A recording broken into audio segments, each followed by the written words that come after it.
Welcome to On the Homefront. I'm John Murphy. I have a weekly media magazine here every Wednesday afternoon on WILI 1400 AM and 95.3 digital FM. It focuses on the arts and community living, the local economy, and the environment here in eastern Connecticut, in Tolland, Windham, and New London counties. We've got a very busy show today with 4 segments. We're going to open with a look at with an update on the Breadbox Folk Series with Bruce John. We're also going to hear from the Putnam Arts Council, the Arts Center East in Vernon, and an update from the Cultural Coalition serving southeastern and northeastern Connecticut. So we've got a lot of information to share today. I'm very happy to have Bruce John back in the house. He's on the phone right now because he's still, getting better, but he's very active still with getting the word out about the Breadbox series. So Bruce, welcome back to the airwaves, man. Welcome back. Thank you, John. I'm here in my luxury suite at St. Joseph Living Center. I'm getting better and better every day, stronger every day. And just trying to finish my convalescence and start recouping at home. Absolutely. Hopefully, do you think you'll be home for the holidays? Is that your hope? Oh, yeah, I think before that, hopefully a couple of weeks. Oh, amen. That's awesome, Bruce. That's awesome. It's been really nice how you've shared some of this on Facebook, and it's a really nice way that this crazy social media is a real spiritual glue sometimes when you need it. It's really been nice for people to send you all those shout-outs. 800, 1,000 people praying for me. I can cut the love with a knife, and I feel it, and it inspires me to work harder. Well, that's great, and that's why we have you here today. How did things go with Mad Agnes last weekend? It wasn't bad. It was Christine Lavin. Oh, Christine Lavin. And she was brilliant. Sandy Bailey also was brilliant. Well, Christine Lavin had 25 men on stage singing "Sensitive New Age Guy." She's a pip. She brought the house down. Wonderful. And what's the rest of the schedule for the next few weeks? Well, the Breadbox is happening right now. We have a week from Sunday is Aztec Two-Step 2.0. Rex is still at it strong with his incredibly talented wife, Dodie. And they have a good band. They do all the Aztec hits, and they do them real well. It's November 6th, right? November 6th? Yep. Okay. And then a couple of weeks after that, we have the great Amy Gallison and Stillwaters. And our last state troubadour, Kate Callahan, is on a double bill with them. And then finally, we have I call it Blues and Bluegrass. And blues is the great Dan Stevens, Ramblin' Dan. And we have this one of my favorite bands, bluegrass bands, Brass Boots. And Tim St. Jean is in that. You can play anything with a string. And we're working on possibly getting a date for Big Al Anderson that first week or so in December. Wow. They're supposed to get back to me in the next day or two. That would be awesome. And I started booking the spring, and I have a couple of big announcements I'm going to let leak out tonight. One is we booked Rory Block to come in April. Wow. I mean, I always thought she'd just be out of our league. And her husband used to do sound for the Rhinestones. I remember Shabu, and we hit it off, and they're coming. Great. And then we have a new talent out of Brooklyn, Leslie Mendelson. She just did a duet with Jackson Brown. And before COVID, she was supposed to open up for The Who at the Madison Square Garden. So we got a couple of new ones coming in the spring. Wonderful. As well. Yeah. So we're on a roll, and we need more attendance. I mean, it's been off a little. We know the economy and COVID still, but come back to the Breadbox. We've raised $252,000 for the soup kitchens in the 13 years we've been there. Right, and folks, my wife Teresa and I, yeah. This is all happening at the Sanctuary at St. Paul's Church right on Valley in Willimantic. And as Bruce said, if you go to the website now, by the way, you can follow up on the concerts that Bruce gave a little teaser about and other news. It's there all the time. Breadboxfolk.org is the website. Yep.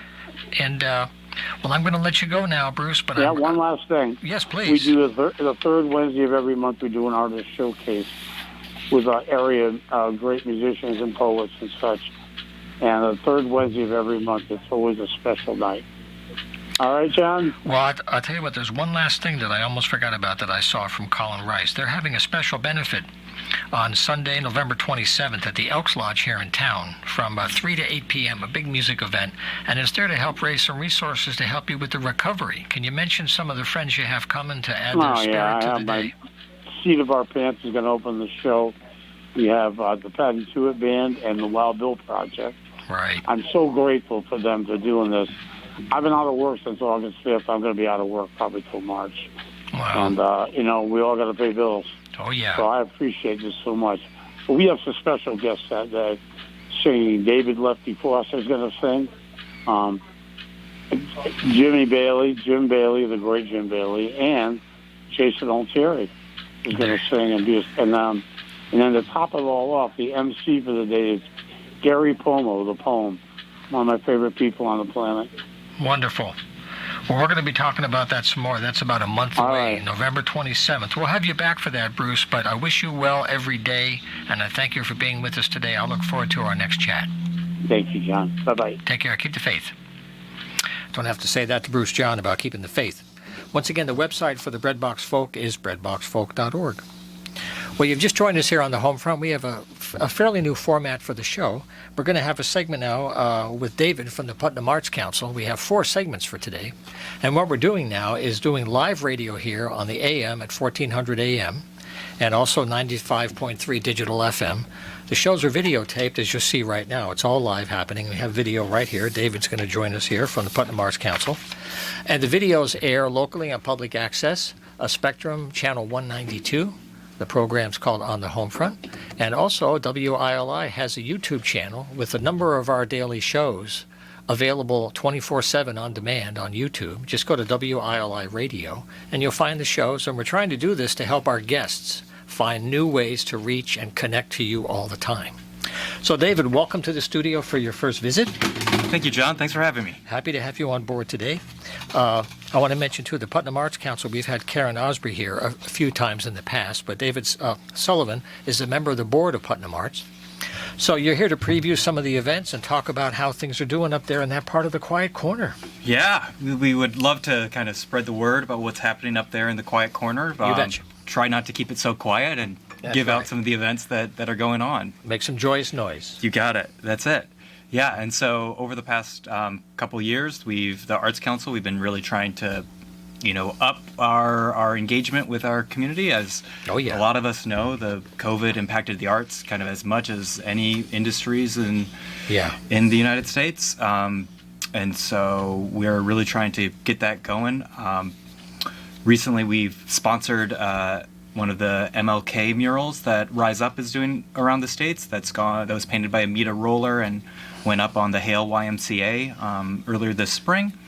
We have a gallery space. So Putnam has a new municipal complex that we were given a little section to turn into our gallery space there that we're really excited about. Is that where the Silver Circle is? No. That's a different one. Yeah, that's different. Yeah, so the Silver Circle is also doing some really amazing events right in downtown Putnam. Right, yeah. But this is just a municipal gallery that the Putnam Arts Council is curating. So we call it the Corridor Gallery, both after the Quinnebog-Shetucket Heritage Corridor that most of us know as the Last Green Valley. That's right. And actually, our gallery is a 90-foot-long hallway, so we thought the Corridor Gallery would fit. We just started doing some shows and exhibits there this year. We've had some really great artists, including Annie Jolly and Dave Jolly, Dot Burnworth of Sommel Pottery, and currently we have Ann Rosebrooks and Donna Lang, two local artists to our area that are exhibiting until the end of December. That's a great space for a gallery because of the traffic. Yes. It's a busy spot. It is. That's what we hope. It's right outside of the Putnam Library space in the municipal complex there, so we do get a lot of traffic. We've only heard really great things, and we're really excited to bring some art into that space. Yeah. So we have some time. Do you want to preview a few highlight events, things coming up on the calendar? Sure, yeah. So a few other things that the Putnam Arts Council is involved in is that we are currently working on more public art pieces going up at our farmers market that will hopefully release more information over the time. In the spring, we are just in the preliminary stages of a fine art fair that we're just starting to begin to to plan out. But then in Putnam, there are some really great events that are going on at some of the other organizations outside of our little group of the Arts Council, too. The Complex Performing Arts Studio is doing a performance of the Rocky Horror Picture Show this weekend at the Bradley Playhouse. Yes, we had folks on last week. Which is that's going to be a fun show. Yeah, so that should be really great. Silver Circle Gallery, who you mentioned before, currently has an exhibit up called "Every Voice Counts: Why I Vote and Why You Should Vote" for students that are younger than 18. It's a really engaging and impactful exhibit that'll be up until November 3rd. That's very timely, because there's so many things going on that directly impact young people in ways more than they may realize. It's really exciting to see all of the work going into these spaces these days, both for adults and for the youth, and for them to get involved in all of this stuff as well. Right. Yeah. And how about any holiday things? They're going to have the great parade again, right? That's for sure. Yes, they will. Please. Yeah. So I think people are just starting to plan that, get that out there, and as always, it will be a big, exciting event for Putnam. Now, how about the board itself? Do you have a need for new members? How can people get involved if they wanted to do more than just attend an event once in a while, but they're not quite sure how to plug in? How could they do that? Yeah, so you can always reach out to our email at putnamartscouncil@gmail.com. So also, if artists are interested in showing work at our new corridor gallery, they're more than welcome to send us an email there. Right now, we're not looking for any new members on the Arts Council, but if you are interested in getting involved, please come to our meetings. They're all listed on the Putnam Town website, and we'd be happy to get you involved. You have to be a Putnam resident to be a member, but anyone can show up to our meetings and help us with some of our events coming up. And if you are interested in any other specific things, we can certainly put you in touch with the organizations around Putnam that might be needing some help for some of their events too. Oh yeah, it's becoming very active. In fact, I wanted to ask you something that I didn't get to ask before now. How long have you been involved with the council? So this will be, I think, my second year with the Putnam Arts Council. I've been a member of the Putnam Arts community for over 11 years. I'm a potter, and I'm the studio manager of Sawmill Pottery there in Putnam. So that's your art form. That is, yeah. And so I do a lot of pottery, played in the mud a little bit, but I've been involved with the Arts Council for just about 2 years, I believe. Well, one thing I like to ask people that have been around for a while is any changes you notice, because I know I've been here a long time, but Putnam has just kept growing in so many ways. But I wondered, from your experience, what's the vibe like overall for arts, folks that like the handcraft as well as other kinds of media? Sure. Especially from my perspective as both like a potter, but as a teacher, I think people are more than ever excited about getting involved in the arts. I think us being so insular for that kind of year of COVID, it really has made people want to get out and try some new things. That the arts are still struggling. I think the National Endowment for the Arts did a survey that said that the arts industry might be one of the last to recover to its pre-2020 state. So while we're really excited about the growth that has happened in our community and the other communities in the area, we're continuing to grow and get bigger and keep on moving. And that's exciting to see. We've got more and more people interested in taking classes, doing workshops, and getting involved in the arts. And we're just hoping that continues to happen. Yeah, because COVID was such a huge impact. I know there's some articles recently about the theater community in Hartford. Some of those venues are right on the edge right now, and they're being very honest about it too. For sure. Not whining, saying this is reality right now, and not everybody is coming back yet. No, not everyone is, and that's totally understandable. But if you're interested in seeing some shows, the Bradley Playhouse is a great venue to do it, and Putnam, and get out there to the Rocky Horror Picture Show. I think there are a few tickets left. I'm trying to push all of our great Putnam organizations, and the Complex and the Bradley are two of our keystone pillars. Well, like you've been there for 11 years, so the growth curve has really been great. Yeah. Now, if people wanted to connect to the council and get information and updates, is there a website they could go to? What's the best way if somebody wanted to learn more if they're heading up in that area? Sure. Please check out the Putnam town website is where we've got a little bit, but we also have a Facebook page, Putnam Arts Council.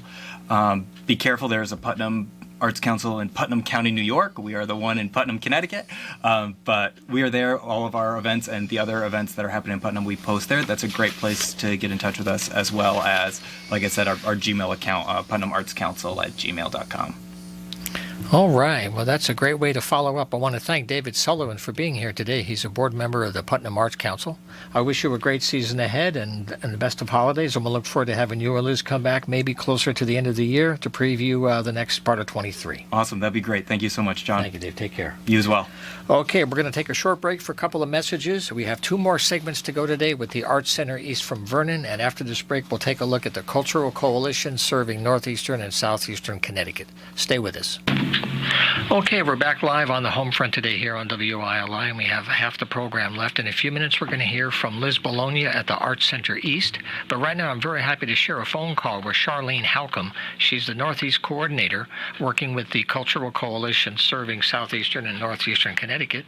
And she's here for an update of special events and some opportunities for you to learn more about the arts and how you can get involved. So, Charlene, first of all, welcome back. It's good to have you here on the program, on the air, in the phone, or here in the house. It's good to have you. No, thank you. Thank you. I appreciate the invitation.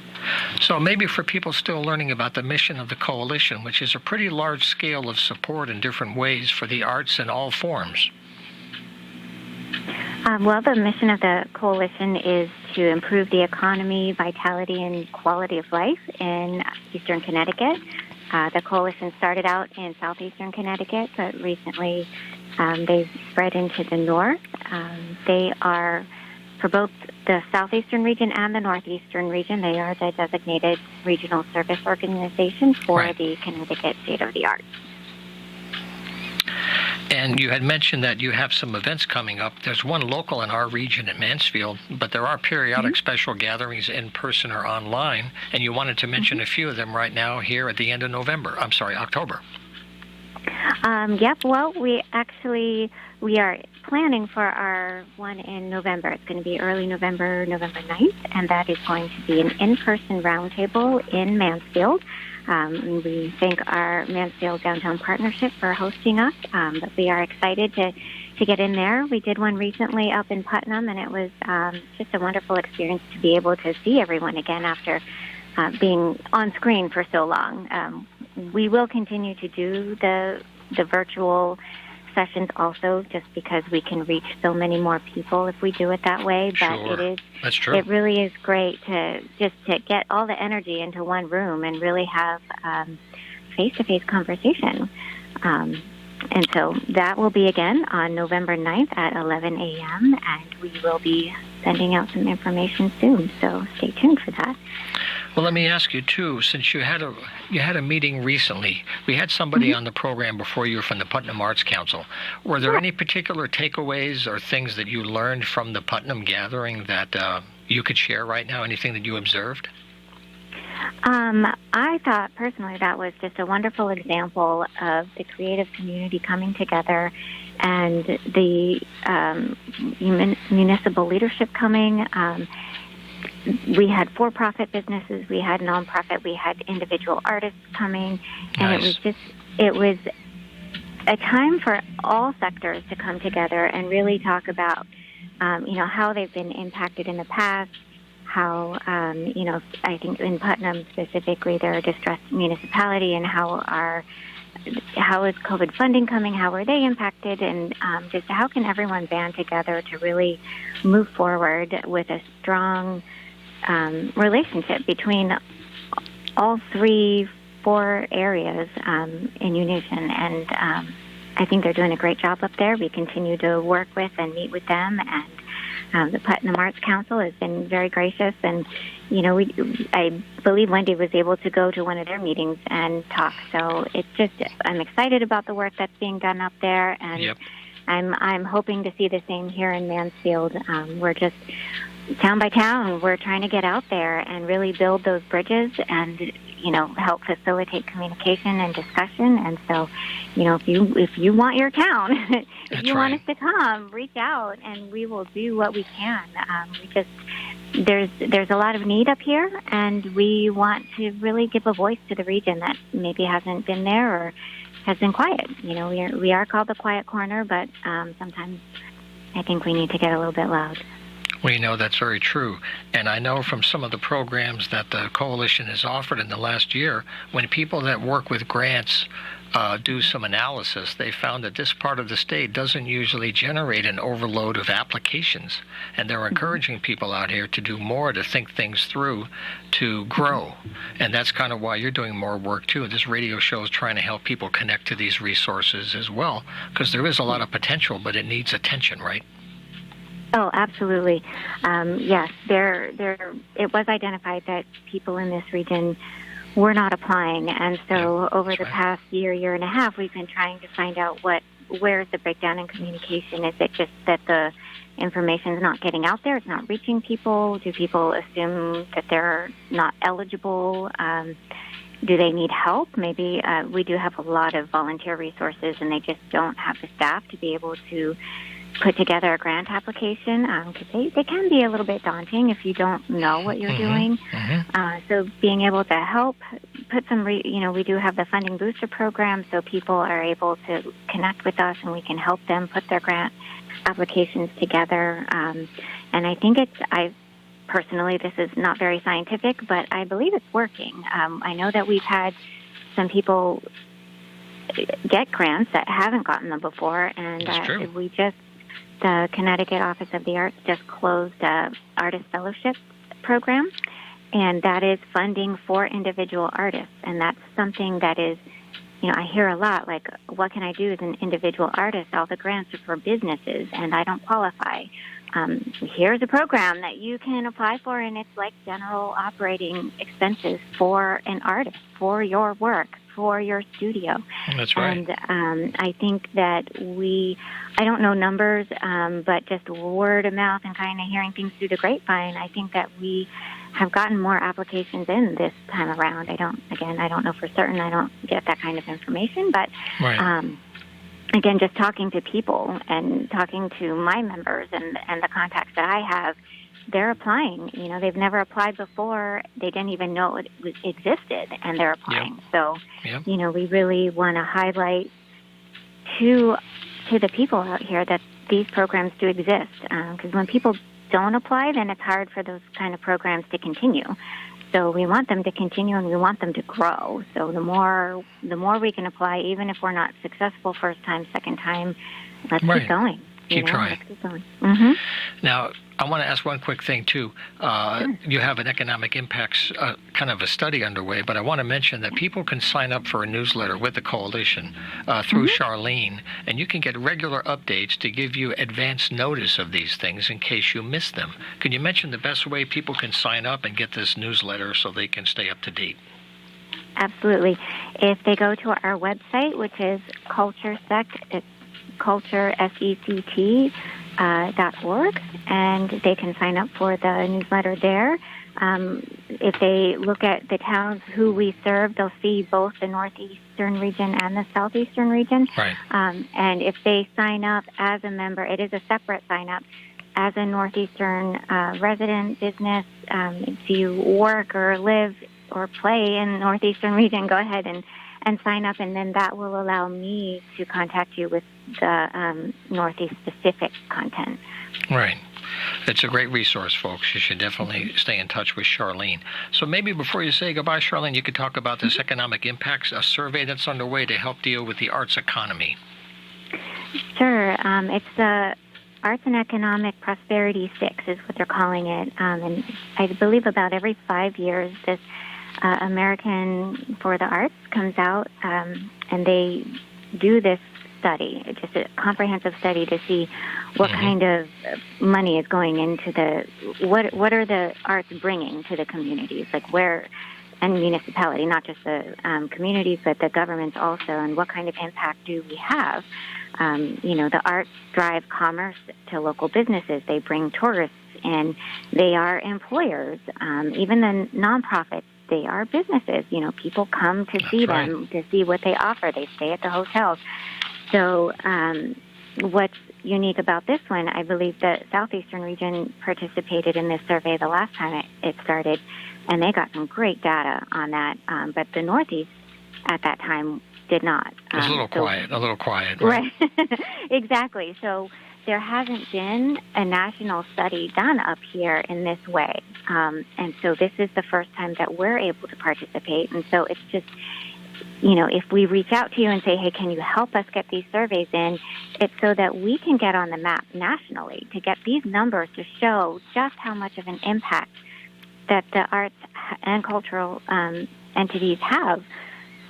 That's how the dollars start to come. If you want to create legislation, you have to have data to show. And if we don't have it, it's kind of hard to ask for it. So, we really need to have this information. I hope that people reach out. Organizations can help, and also just individuals people who are attending cultural or arts events. They can take surveys, and then the organizations can also do surveys. They're different, but they're providing different information to measure different impact. Yeah, it's so important, folks, because people of goodwill who are in charge of huge budgets have to justify their decisions. And the more data and information they have, and the more stories about real people doing real things, that brings it all to life. And that's one thing art can do every day, is bring this stuff to life if you just look for it. So, Charlene Halcomb, I want to thank you for being here today. You're doing good work as the coordinator for the Northeast region of the Cultural Coalition, and I look forward to having you back in a few weeks to update us as to the end of the year and some December programs. Sounds great. Thanks again for having me on. Okay, Charlene, take care. Be well. Happy Thanksgiving. You too. Bye-bye. Okay, bye-bye. And again, the website for Charlene is culturesect.org. So we're going to spend the rest of the show looking at the wonderful Arts Center East in Vernon, but first a short song in between to give us a break. This is Patty To It. Enjoy.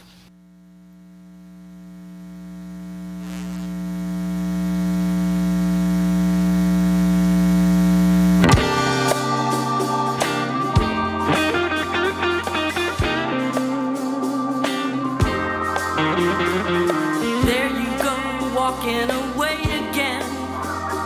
You never gave it half of a chance. I can't say that I know all the ways of men, but I know that I am through with this dance. Consider this. Don't mistake my kindness for blindness. I know what you are capable of. Woo! Don't you treat me mean. I ought to be your queen. We got two different perceptions of love. No more excuses or breakups. Finally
Hey, we're back in the studio. We're here on the Homefront. I'm happy to share the studio right now with Liz Bologna. She's the executive director at the Arts Center East in Vernon, because we try to cover all corners in the region, and Vernon is an important area nearby, not that far to the north.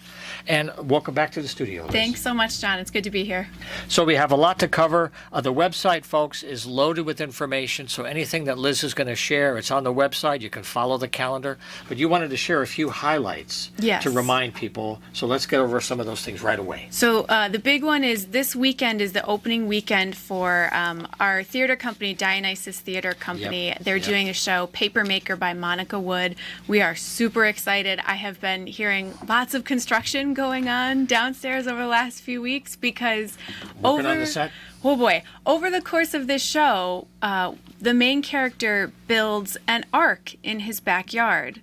And so over the course of the play, Phil, who plays the main character, is constructing this ark. So they not only have to figure out how much of an ark can we fit in the space, how do we construct it so that it looks like it's actually being constructed during the show. It's very interesting. So I'm excited about that. Wow. It's about so much more than that, though. It's about this small town in Maine during a strike at the paper mill, and so. So the labor issue is a backdrop for the story. Yeah. So we've got the workers who are on strike for 3 months, who are now faced with scabs that are going to come in and take the jobs, and then you also get the perspective of the Atlantic Paper Company CEO, who, might not seem like the nicest guy, but you also get to see that he's got a lot of complex things happening in his own life, in addition to trying to figure out what to do with this paper mill and how to negotiate all these finer points of safety and pensions, and it's really an interesting show. I'm very excited about it. Oh, and yes. since I'm blathering on about it, Indeed. I am super excited that the playwright Monica Wood will be there on Sunday, October 30th. She will be there to do a talk back. So after the show, with the cast and the crew, they'll get to talk about their Wow. experience with the show. That's so much fun. That's 2:00. That's 2:00, and that show is going to sell out. I'm excited to say. So if anybody listening is interested, you should go online, artcentereast.org, and get your tickets today. Well done. Thank you. So this is October 28th through November 6th. Yes. So you got a few days. The theater, how was their last show? That was more in the summertime they had a show. How did that work out? Yeah, it was over, I think it was in late May that we did that show. Because we had you there just beforehand. That Yes. was our last visit. It was, and that was their first show back. So it was Right. It was cathartic. It was cathartic. It was like extra nerve-wracking because you didn't know who's going to be there and how our audience is feeling, and it was a great show. They did a tremendous job, and they do so much with so little. I mean, arts organizations, we work on a shoestring budget. Absolutely. Every time. Yeah. But what they can do in that space, between the sets and the costumes and the lighting, it's really incredible. Like they make this very dull, not to say anything bad about my own building, but they make this dull multi-purpose room look like something completely incredible. It's really great. Great. So let's go over some other things. You have a series of classes throughout the year. We do. Some classes probably already started, but some are starting up in, I think, November. Some are kicking in. We're going to have some more classes. We're hitting that lull as we approach the holiday season, Right. but we do have a few single day classes. Like we have a black and white, what are we calling it? Black and white sort of Zen painting. It's a watercolor class. Okay. So that'll just be one day, December 3rd.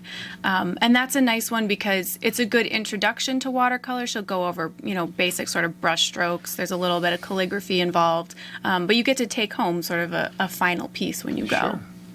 Something to show for your time. There you go. And we have had a lot of questions about our ceramics class. Yes, it is coming back. We're just taking a brief hiatus to let our teacher, collect herself and have a little time. Fix the wheels. And then that'll be back in January, and we'll keep going with that because that one is a really exciting class. Yeah.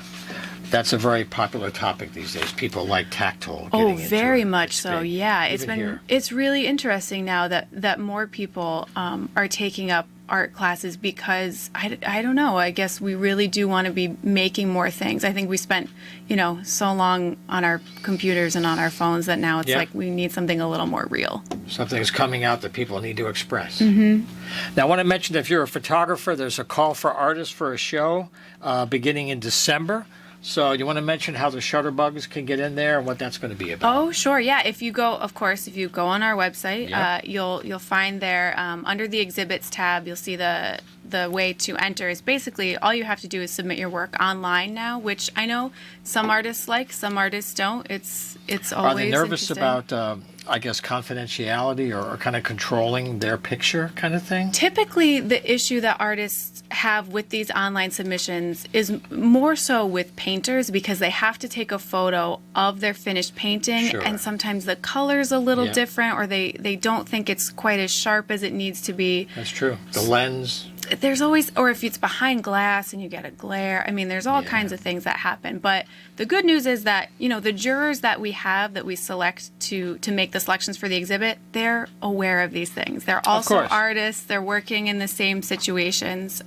Photographers, more often it's digital photography, and the image they submit is pretty true to what we're going to see in the exhibit. But yes, that is one of our most popular exhibits. We get typically... we get typically over 200 individual photographs that are submitted for it. Yeah, so we really look forward to that one. I believe the deadline is November 13th to make sure you get your submissions in. That's right. It's amazing. I know these things off the top of my head. You're a good executive director. Well, I have all these dates floating around there somewhere. Yeah, but the exhibit is from December 10 to January 14. But if you're in the area up there in Vernon, stop by. It's going to be a great show. And this is for people to kind of get some feedback. If you think you're a good photographer, you got some shots, what's to lose? You give it a try, and maybe you try again. But I'm sure it's very popular. It is very popular. And I do want to say, before that show goes up, we do have, this is the final weekend to see the exhibit that's up now, which is The Thinning of the Veil. Yes, that's been there for a while now. It has been. And it's not... it's not specifically Halloween, but it's a little macabre, a little changing of the seasons, a little darker, and we've had a really interesting response from the artists, both the artists that are in the show, artists who submitted to the show, and artists who have just come to see what's in there. It's really been outside of the box for us in this very open-ended. You mean thematically or presentation? Yeah, we've done a still life exhibit. Yeah. We do photography exhibit, but this one was sort of it just solicited some really, really interesting pieces. And I have to not to play favorites, but I do have to say we have 2 found metal sculptures by Brian McQuillan that are incredible. One of them is like a little dancing bird kind of guy, and the other one looks like a vulture sitting in a tree, but the vulture is made of a shovel, sort of makes his wings, and then his head is gardening tools, and then the tree is clock pieces, and there's an old fire alarm set in it. It's incredible. It is so cool. So if Salvador Dali's in there somewhere. Oh my gosh, it's so cool. If you have a chance to see it, this is the last weekend. Right. It's so cool. Yeah, the galleries are really focused on weekends, the Thursday to Sunday, from 1 to 5 in the afternoon. Yeah. Then we have time for a few more things while we have Liz with us. One of them is that the spoken word series is growing, and many other areas. People are getting into poetry now in a lot of spots, and you're doing it right now. You have a series. You have an event coming up on November 27th. Yes, I know Please. it is close to Thanksgiving, but I figure everyone will be ready to get out of their house and do something else by then.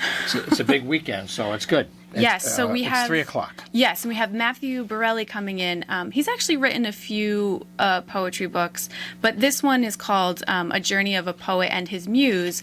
And November is National Family Caregivers Month, and so we thought it was a good time for him to come in and talk about this book because he is a caregiver for his partner who unfortunately is suffering from dementia. And so this book that he wrote is really a reflection of all of the emotional difficulties that come along with that of, loving this person and having to work through when their memory fails them and how do you navigate, talking about memories or creating new ones. It's an extremely personal subject, but I think it's really important to share. And you have a group there that periodically has new poets, new writers. You're tied into some students as well. Can you mention how the kind of people that are getting involved in the spoken word now? Oh, sure. So we have Poetry Rocks, which right. Peggy Dietz Shea, who was the Vernon Poet Laureate. We interviewed her before, too. She's great. She's fabulous. Oh, and her book, that I can't remember the name of, and she just gave me a copy. Something is kindling in the title. I'm so sorry, Peggy. Okay. I just started reading it as well, but her book just came out. Anyway, she runs a quarterly series with us, and the nice thing about that series is it's typically a published poet, an emerging poet, and then a student poet, usually chosen from Rockville High School, their creative writing program. Right. So you get this nice, variety of poets, and also it sort of like fosters a little bit more of the community. So the younger writers get to know some more established writers, and they get to hear from each other. And yeah, it's a really nice series.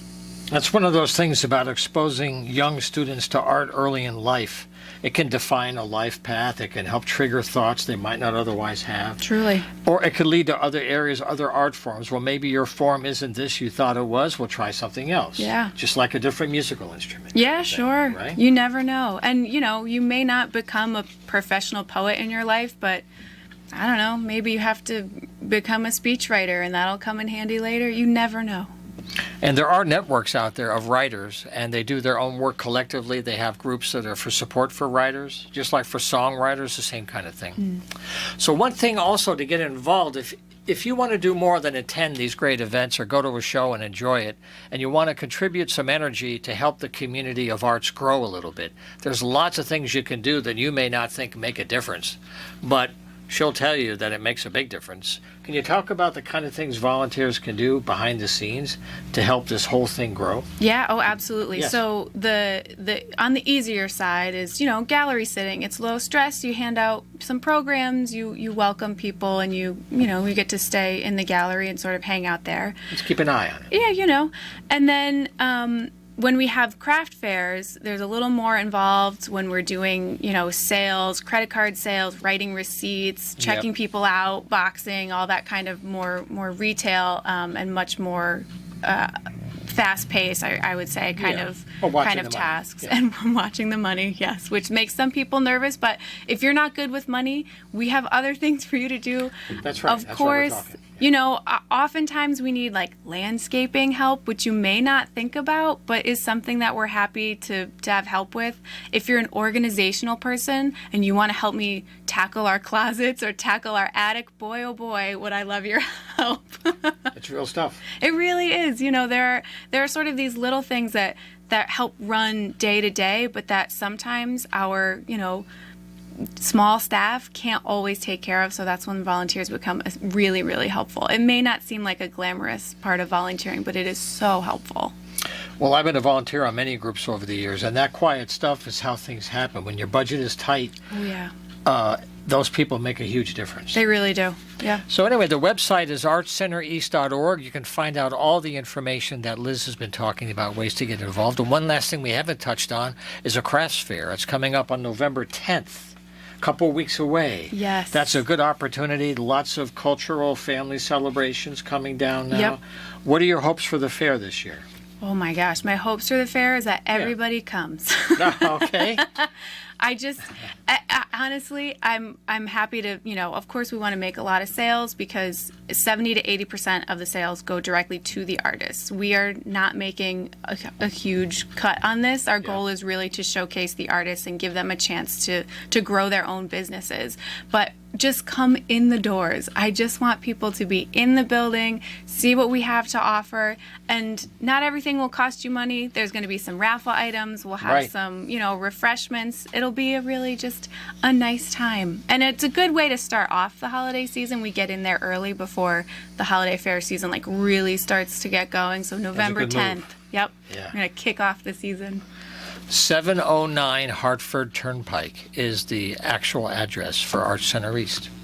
Now, one very last thing before we close today, I want to mention one more thing, is that something else that Liz does is her form of art is singing. And she's part of a phenomenal ensemble that we've had on the program a few times called Voices of Concinnity. Can you talk briefly? You have a concert, and Can you talk about that and how you've chosen singing as your form of art? Oh gosh, so we do have a concert coming up on November 19th, and one of the pieces that Voices of Concinnati is singing is actually written by one of our members, so it's especially exciting.